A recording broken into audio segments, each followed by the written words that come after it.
Hello and welcome to the Mindful Business Podcast. I'm Janae. I'm a brand strategist and designer who is navigating the world of business ownership while trying to prioritize my mental and physical health. This podcast is about exploring the ways in which we approach our work and our lives as business owners with the intention to craft a business that serves you rather than consumes you.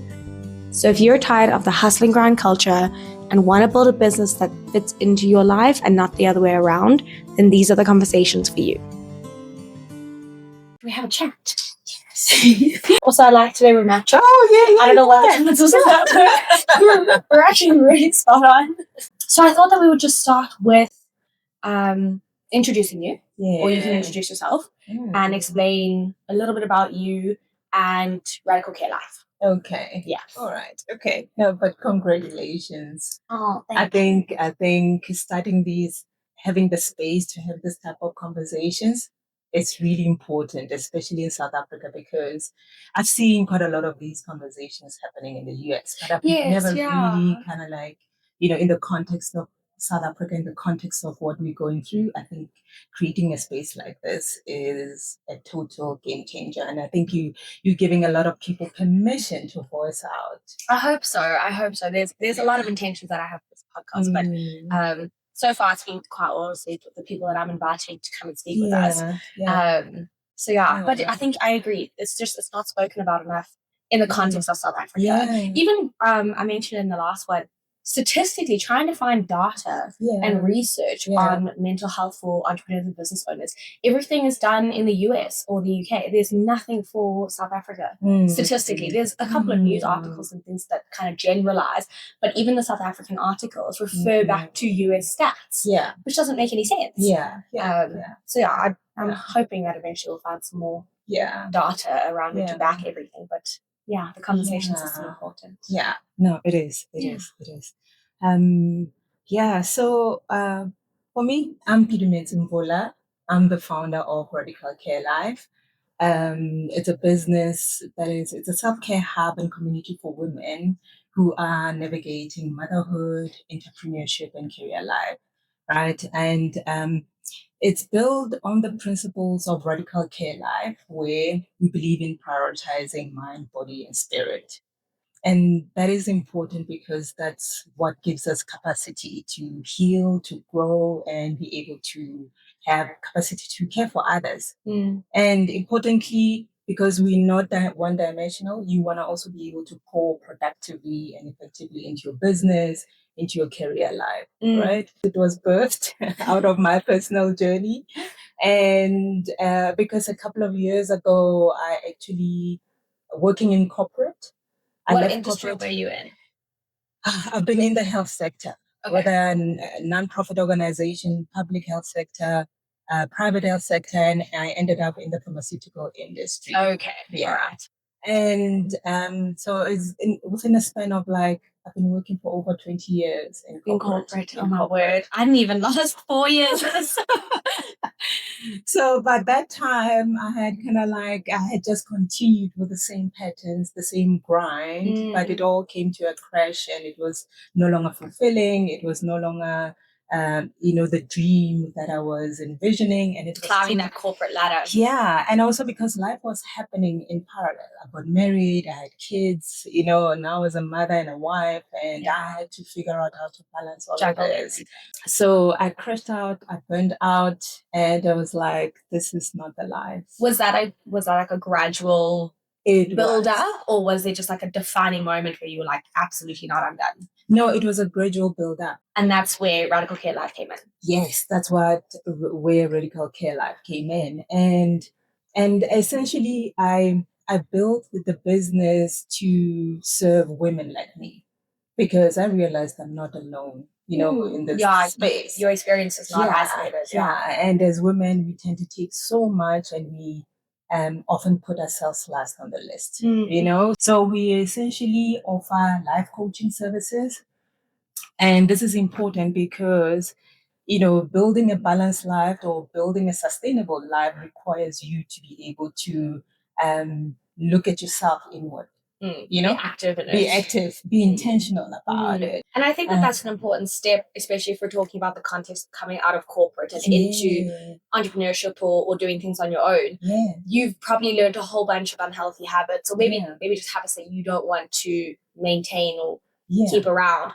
And having assistance on how to unlearn that is very necessary, because otherwise what you're going to do is you're going to take the unhealthy habits you've learned from corporate and apply them to your life as a self-employed or entrepreneur, and then you're not changing anything. You're just changing the space in which those bad habits are happening. Absolutely. You know what I mean? Absolutely. Yeah. So life coaching, I think, or navigating that space with someone really helps. Yeah. Because when you're alone, you just fall back into your old patterns, and sometimes you don't know even where to start. We also have monthly radical care hacks. And this is a community of women where we come together, we connect with nature, we connect with ourselves. It looks like so much fun. We have meaningful conversations, and it's also a space to pause. So lastly, we also have products. We have products, candles, diffusers, and room sprays that have been designed specifically to inspire you to pause, you know? And personally, I wear so many hats. I'm a mother, I'm a wife, and a mother of two. And I consider that like the greatest gift and privilege to be a mother. So it's part of my life that I cherish greatly. Yeah, I'm a life transformational coach as well as an entrepreneur. So moving out of corporate now, I had to start my own business and really figure out, okay, how do I do what I want to do? How long have you been navigating that? How long has Radical Care Life been a business that you've been building? 4.5 years, I'll say 5 years now. Sure. It took me 2 years to live in corporate to kind of like recover from my burnout. Sure. Literally. 2 years. 2 years. I don't think people realize how severe burnout can be. Yeah. I think they think, I've experienced burnout, let me take a weekend off or a week or something, and then I'll be fine. Yeah. And it can, in your case as well, take a lot longer to recover from that. It takes longer because what it does, it also kind of like it reframes your mind. So how your thought process, how you kind of like structure your thoughts, it reframes your mind. And also because your body has been in such a continuous chronic state of stress. Your adrenaline and your hormones, the way they function, they kind of like out of whack. So you need time to kind of like rework that into your system. Your sleeping habits are also impacted, your gut health. So it's just, it's tenfold. Yeah, tenfold. So to really get back to a space where you feel like, okay, I'm myself now, I can really, structure my thoughts properly. I can function. I feel productive. I am able to, feel like I can tackle the day. just the day. Forget everything else. Just getting past the day. Without feeling anxious or feeling like you need to be, I think just that on edge feeling all the time is you're just wired. Yeah. There's no, there's moments where you have to be busy and really functional and maybe inspired. Yeah. But instead of feeling inspired, we feel wired. And that's just not a productive headspace to be in. No, it's not. It's not sustainable at all. At all. I wanted to get because you have 20 years in corporate experience, as well as 5 years now as a solo entrepreneur. I wanted to get a comparison. A big topic that we speak about is hustle culture. Yeah. And I wanted to see what your experience was, or your perspective on hustle culture within the corporate world. Where does it come from? Is it normalized? Is it problematic? Hustle culture in corporate it's simply glorified burnout. And it's almost like it's also disguised as ambition. Okay. That was my experience, because it's an environment, for me particularly, it was an environment where it's like you have to put in the hours, you have to win at all costs. Ambition and career achievement is prioritized over your well-being, right? So you win at all costs, irrespective of your health, irrespective of your mental health, irrespective of your relationships. So it's almost like, if I can break it down further, it's almost like it's an environment where you have to be constantly available. So you need to be reachable 24/7. And that is almost like being constantly available. It equals to loyalty. It means you're invested in the company. It means you're loyal, right? That's a big part of it too, is that to a lot of people, a job is a job. Yeah. It's a way to make enough money to support your family or support yourself or your lifestyle. Yeah. And then you kind of get hoodwinked into this. You need to be invested in the brand the way that the owners or the CEOs are invested in the brand. Even at any employee level, you need to have the same level of commitment. And I don't necessarily agree with that, because it's like asking you to believe in my dream to the same level that I believe in my dream. Yeah. Forget yours. My dreams are the priority now, and you must commit yourself to my dreams. And I see a problem with that as well. Yeah. I loved the phrase you had, or the example you had, where hustle culture is disguised as ambition. And I was wondering, how do you then figure out the difference between the two? Because I think ambition is important, especially even in an employee position. You have goals and growth that you want to achieve. How do you understand the difference between hustle culture disguised as ambition and genuine ambition in your role? I think because hustle culture is based on just being busy, putting in 12 hours or 16 hours in a day. And because of that, the perception is that, oh, you're busy, you're so ambitious. You're achieving. And busyness sometimes is not effective. Busyness doesn't mean productive. Right? So I think in a system or an environment where the goals are very clear, where the boundaries are very clear, where fulfillment and value is seen in terms of what you add into the business, right? Not just, you're the first time. Yeah, you're the first to clock in, you're the last to clock out. And that is seen as, this is a good employee, or this is, so I think it's more, you can still have career goals or achieve your career goals or business goals, but it needs to have boundaries. If you're constantly dealing with a never-ending to-do list, you're in meetings the whole day, and after meetings from 8 to 4, you're in meetings and you have only an hour to actually do the actual work.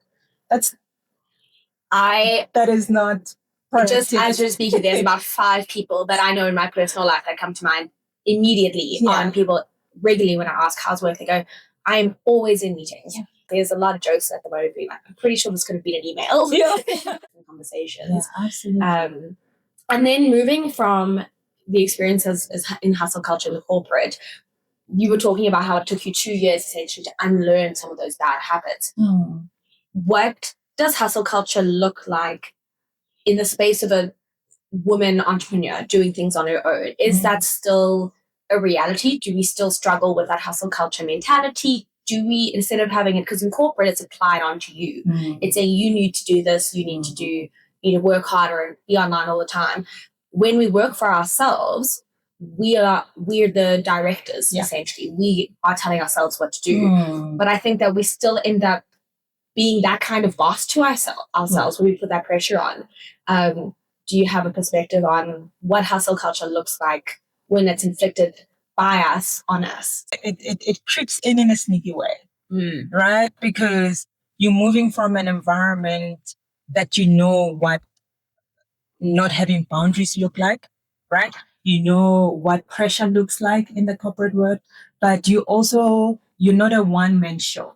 Yeah. So you have a boss, you have departments, you can, shift things when you're sick. Also, what happens is that there's a backup and things like that. So my experience when I'm transitioned into working for myself was that the first year was tricky because building a business from scratch is not easy. Yeah. You're a one-man show. You do everything. You answer all the emails. You either provide them a service, you need to prepare a product, you need to be able to do everything that needs to be done for the business to run. So I thought initially, I have free time. I'm going to be able to do what I want, and I can. You saw the blue sky and go. Yeah, I saw the blue sky. You forgot about what needs to happen to get to that point. Yeah. Instead, I just recreated all the patterns because you move in with a mindset, I've done it for this $1 billion company. multinational company. I know the ways and how to build a business. I know what to do. I know, I'm my own boss. I've been managing myself for a very long time.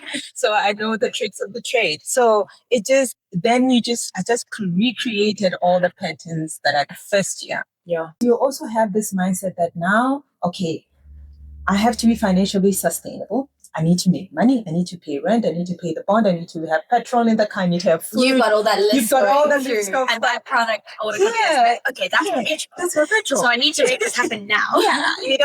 And so I just fell into that trap. I found myself in moments where I would be on my phone late at night. I'll put my kids to bed, and now I'm working 9 o'clock up until 12. Yeah. Sometimes I'm busy preparing a product, an order or whatever when my kids go to bed.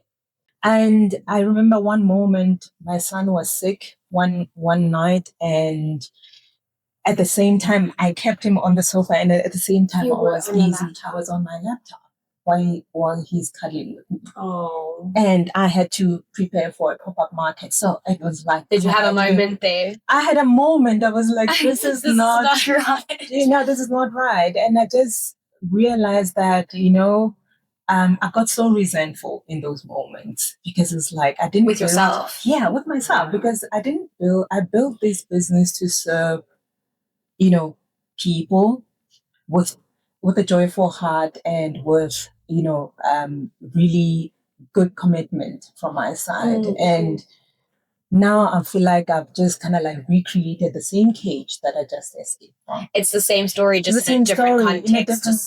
The narrative is slightly tweaked, but the story is still the same. Yeah. And I was like, this is not what I built for. And also because for me, the biggest part of my decision living corporate and the reason why I was so unfulfilled, it was like, I didn't have time to see my kids. I was traveling quite a lot, or I would work late.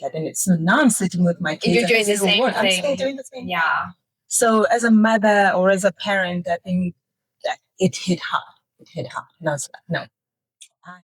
You already kind of started segueing into, you had this moment where you're working, your son is sick, kind of needing cuddles on your lap, but at the same time you're working on your laptop. And then kind of like a realization moment, step back, this is not what I wanted. What does the alternative look like? You said things like boundaries, structure. What does the alternative look like so that you don't have this hustle culture self-inflicted? I had to build the foundations of the business, because the trap that we fall in as entrepreneurs is that you have an idea, you have a product or a service, and you just run. Right? Yeah, you hit the ground running. Yeah, you this again, there's that hustle culture thing of like, right, I have an idea, let's go. And then off you go. You hit the ground running, but halfway down the track, you're like, oh, I didn't think about this at all. So you start thinking, as long as you have a logo, you have a business card, you think you're all sorted. You think you're all sorted. But those are not the foundations of a business. About foundation, what I mean is you need to have a clear vision for your business, a clear strategy, clear goals, and clear operational systems that you're going to implement. And if you start to stray, at least you've got something there to catch you. Because I think that there's this kind of wonky road that we take as business owners and entrepreneurs. And again, if we start hit the ground running, we find that we veer off. And it can happen so slowly. Yeah. Over a year, 2 years, you veer off to the point that at some point, you realize that you're nowhere near the initial track that you want to be on. Yeah. And then you've got to try and figure out how to get back there. So I think starting with a good foundation and structure and guidelines and objectives really of what you want. You go back to that regularly every couple of months and say, am I still on track? Yeah. Are those objectives still what I want? Yeah. Has my objective changed? And then how do we work around that? Yeah. The word I would say probably sums it up the most is just intention. Just conscious intention. Did you see the difference between when you didn't have any of that understanding and when you did? I did. Okay. It becomes easier because also it almost reduces your decision fatigue. Right. And on a daily basis, you don't have to think, or on a weekly basis, you don't have to think to say, oh, okay, all right, where do I go now? How am I going to sell this week? Or already. So that is already in your plan. So it's easy also to kind of like just go into it. just go run, but also you have space to kind of like pivot, right? If things are not going your way or things change, because as much as you work in your business, you also have environmental and external factors that you need to you can't consider, you can't control. So it also allows you space to kind of like pivot if you have planning and a foundation like that. But the game changer in all of this for me was including radical self-care into my business strategy. And when the penny dropped for me, when I realized that my mind, my body, and my spirit are my first team members in my business. Because if you put it back into the corporate world, you have departments. Yeah, let's say you in marketing, that I have a finance team, I have HR, I have operations, and also within your team, that specific team, you have backup. If you're sick, somebody will do cover your job and cover your space. But if you're alone, who do you rely on? I rely on my mind. I rely on my body. I rely on my spirit to feel grounded for me to be productive.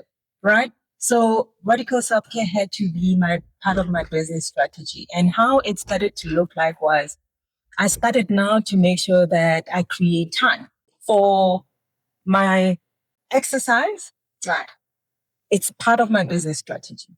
I see that as a business strategy. For me to be healthy, it's a business strategy because it means I can operate, my business can continue, my business can scale up, I can grow, I can thrive in the business, and I'm not going to feel depleted and drained. Because we were talking about having your boundaries and your goals and all these logistical, practical setups, but woven into that, it's not just creating space for the functionality, it's creating space for the balance as well. Absolutely. And that includes mind, body, and spirit. Yeah, absolutely. Your teammates. Absolutely. My teammates. I love that.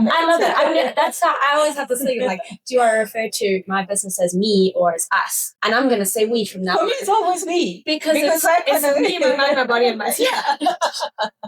I like it. For me, it's me. It's me because I recognize that without those aspects, parts of me, this wouldn't happen. And you need to respect them equally. Absolutely. The other thing that was important that I started doing was what I call intentional time alignment. What it actually means also is that you allocate your time purposefully in line with priorities of your business. But at the same time, you make space for things that you value the most, whether it's your relationship, whether it's your family, or your personal time. For example, in my day, I'm an early riser because I enjoy the morning time, but also that's my solitude time. Right. Which is important, especially as a mother. As a mother, because that's the time everybody is asleep in my house at that time. And my husband will sneak in there and there if he has to be early in the office, but he knows that's my time. Yeah. He can't be asking me for things but that works for you too. And it's not the thing of I have to wake up at 4 a.m. because I have so much work to do and I'm stressed about it. It's healthy time. Yeah. And it doesn't I'm not an early riser, so that sounds like a nightmare to me. Yeah. But if it works for you, that's fantastic. Yeah. And you've, like you said, you've crafted space for it, intentional space. You said time must be purposeful. Yeah. And I think that what's important to discern is that purposeful doesn't need to be productive. Yeah. You can have purposeful rest. Yeah. And purposeful creative time or just downtime. It doesn't always have to be I'm waking up at 4 a.m. because I need to hustle and I need to grind. Yeah. Or sometimes there are things you've got to do. Yeah. And that's fine. Then you have the time to do that. Yeah. But purpose doesn't need to be productive. It can be purposeful in other ways. Absolutely. It could be things that feed you. Allocate time to things that feed your spirit. Allocate time to things that feed your mind. Be able to meditate, journal. By the time my kids wake up at 6 o'clock, I'm already done. And you're ready to now give them attention. I'm ready now to, I'm not irritable. I'm grounded. I'm nicer. I'm a graduate. I feel like I've given myself time before everybody else can take time from me. Is there space for flexibility as well? Yeah. Because obviously you have structure and you have guidelines and a routine that works for you, which is important. Yeah. I was wondering if that has allowance for change and flexibility and unexpected Mm. things. Yeah, no, you do. So that is a structure that I operate within 90% of the time. Make pockets of those times where, okay, I need to be flexible. It can't just be rigid all the time that I've blocked this time. It's not chock-a-block because then essentially, again, you're falling back into that hustle culture. Yeah. Even if it's not. And maybe this is a way in which hustle culture can morph into solopreneur lives as well, is that it doesn't always have to be hustle culture in terms of work. Hustle culture can feel like you are constantly busy and there's constantly something needed from you, whether it's I work in the morning and then I have to go do groceries and then I have to go do this and then I have to go do another thing and I have to pick up the kids and then I have to do dinner, and it can feel like you constantly have this to-do list. Even if it's not work related, it's still constant busyness and constant, you're still wired in some way. And I think that that's another way in which hustle culture can disguise itself in the context of our businesses and our work life, where we're still just on this thing of I need to get everything done, even if it's not work related. And it's just something to be conscious of as well, is that you can fall into hustle culture without realizing, like you said. Absolutely. And if also, I think particularly for women who also have that extra load at home, right? Where you have kids and you have to take care of things at home. And that's the invisible load that hustle culture doesn't recognize, right? Whether you have a personal crisis, whether you have, other things at home, hustle culture doesn't recognize. No, because you've got a goal and ambition and you've got things you've got to do anyway. So you need to be careful about that and create those spaces where you allow yourself also to deal with that. Life happens. Life happens. As much as this is about the work-life balance, there's two parts of that. There's life, but the work part is also still a factor. You still have to be disciplined. You still have to be goal-oriented and productive in a lot of ways. You can't just you can't have the tilt of the scale. A work-life balance is a 50-50 essentially. You can't have the one start to outweigh the other, because if you overwork, you get burnt out. If you over life, your business isn't going to succeed. It's not going to succeed. It's a 50-50. The other thing is community. Community is important. Find community that can help you to feel rooted and supported. And community, I mean, like an example for me, I have a community within our radical care hikers. And these are women that I can just call up and say, hey, I'm struggling with this. Or I've achieved this goal in my business. I want to celebrate. So you celebrate your small wins with your community, but you're also engaging with people who are going through the same grind and struggles. Because it can be lonely. It can be lonely. Especially if you are working by yourself at your home. It can be quite isolating. Absolutely. So to build that community, I think is fantastic. But also community in terms of certain things within your family. You can find, whether it's your partner, your sibling, to support you with certain things, or your friends. So you need to build community around Support you. system. Because you've got your internal support systems, which is your mind, body, spirit. But then you also have your external support systems, which is your family and your friends. Yeah, absolutely. So that is really key. And lastly, I think it's important to define success your own way, right? So if you define success based on holistically, to say, okay, my business success is this. These are the targets this year or this month or this week. This is what I want to achieve. These are the goals, or this is target in terms of money. I need to be able to have this in the bank at the end of the month to pay my rent, to have petrol, simple things like that. You define it your own way, not what is being, on what's on social media or what the world is saying. What others are doing or what the standard expectation is. It is. You define it your own way for your business. And also you include success in terms of your well-being. To say, okay, this is success for me. Success doesn't have to be monetary all the time. Success can be multifaceted. Or like a combination of things. And the success of being able to balance all of that and achieve smaller goals that amount to a bigger thing. Yeah, absolutely. Success for me is waking up feeling productive, feeling good about myself, feeling like I can conquer the world. I can be able to connect with my kids. I can be able to connect with my family and still be able to give myself off to my clients in the coaching session and be able to sell a product. That's a lot. I'm not gonna lie. You, in particular, that is a lot. Even just for one person to achieve like that, there's a lot of elements in that. Mine is, I think, maybe 3 parts of that, but everyone has exactly their different goals, and it looks very different to mine or different to another person. And I think that that's exactly it, is that it's important. Like, for example, me, I shouldn't feel guilty or embarrassed by the fact that I don't have the goal of waking up 4 a.m, being productive and exercising every day and having a 3-space business, you know what I mean? But I'm content and proud of my particular goals. And I think that one of the conversations we'll talk about is comparison. Yeah. And comparison being the thief of joy and things like that. And it's amazing to celebrate you and your wins, but then also celebrate my different looking wins. Yeah.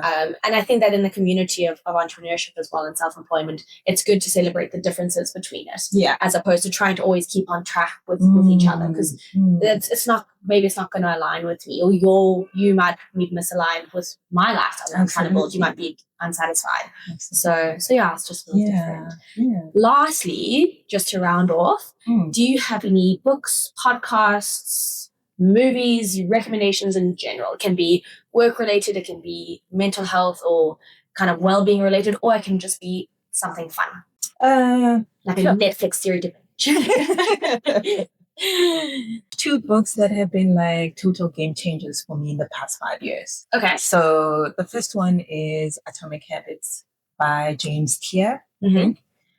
That book for me is, because it's got practical application on it, is a book that helped me to kind of like be able to craft my habits and my daily routines. The second part is a book by Brianna Wiest, The Mountain Is You. Oh. Yeah.